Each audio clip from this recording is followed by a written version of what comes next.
What is her strategy here? For a while, she wasn't talking to anyone, and then finally she gave out dribs and drabs. Well, you know, she's about to really roll out her campaign in a big way. This Saturday in New York City, she's going to do her first big rally. She has talked about some policy issues, including immigration, voting rights, some other things, but there's still a lot of meat to be put on the bones, the policy skeleton that she's going to run on, and it's time for her to, in a kind of carefully staged way, start to move from stage one to stage two of her campaign rollout.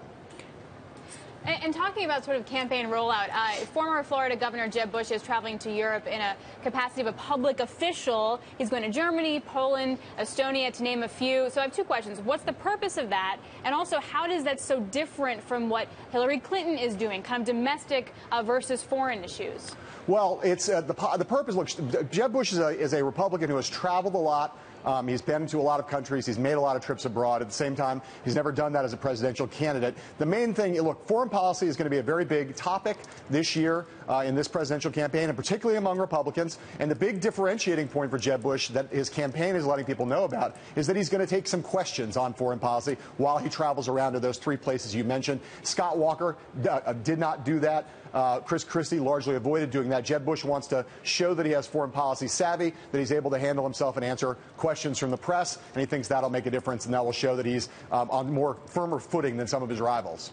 Do you think there's going to be much dialogue between the two camps, Hillary Clinton's camp and Jeb Bush's camp, given that Hillary Clinton is a former Secretary of State and can respond to some of those foreign policy issues? I'm not sure that that anybody feels the need to engage at that level right now. As you know, Secretary Clinton did take a few shots at some Republicans by name last week when she talked about voting rights, but I don't imagine that either side is going to see much benefit in getting into a dialogue. That's not to say that Jeb Bush won't criticize the Obama administration and by implication or explicitly Hillary Clinton. I can't imagine that she's going to rise to that bait, though, anytime soon. But, John, does this wind up saying anything about sort of the strategy between the Democrats and Republicans when it comes to foreign versus domestic policy?